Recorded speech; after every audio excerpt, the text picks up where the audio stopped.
April 10, 1912. The RMS Titanic, the largest man-made moving object of its time, departs on her maiden voyage.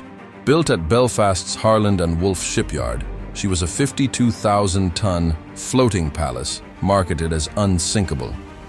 Yet, from the day she was designed, she was almost doomed by a combination of technical miscalculation and extraordinary bad luck. To make the interior more luxurious, designers lowered the watertight bulkheads to just 10 feet above the waterline to allow for a grander staircase.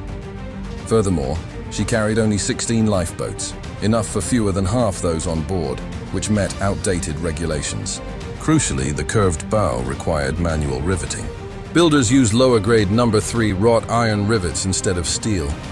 Forensic testing reveals these rivets were brittle and prone to snapping under pressure, the ship's true Achilles heel. During the voyage, the Titanic received at least 5 ice warnings. A critical message from the SS Mesaba giving the exact location of the ice field was never delivered to the bridge because it lacked the MSG prefix. Compounding the danger, the lookout's binoculars were locked away after a crew reshuffle left the quay with an officer who had disembarked. On the night of April 14th, the sea was moonless and flat calm, making the iceberg nearly impossible to spot without breaking water at its base. At 11:39 p.m., lookout Frederick Fleet spotted the ice. First Officer Murdoch ordered a hard turn, but the Titanic grazed the iceberg. Modern analysis proves this wasn't a massive 300-foot gash, but a series of small punctures totaling only 11 square feet.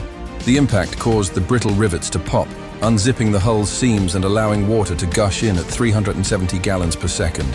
With 5 compartments flooding, naval architect Thomas Andrews realized the ship was doomed.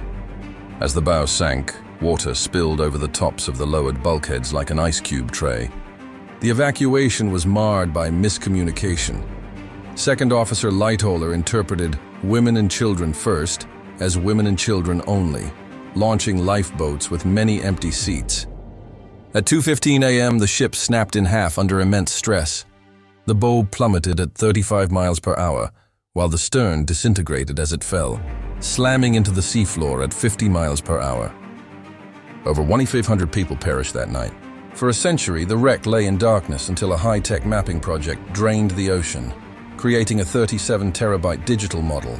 This model revealed the bow embedded 60 feet into the mud, while the debris field is scattered with personal stories.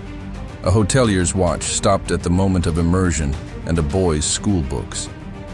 Today, the Titanic is slowly disappearing. Billions of iron-eating bacteria are consuming the metal, forming rusticles that dissolve the steel into iron ore. Experts estimate that within 1,000 years, the magnificent ship will be reduced to piles of rust on the seafloor, leaving only her digital duplicate to preserve a tragedy that changed maritime history forever.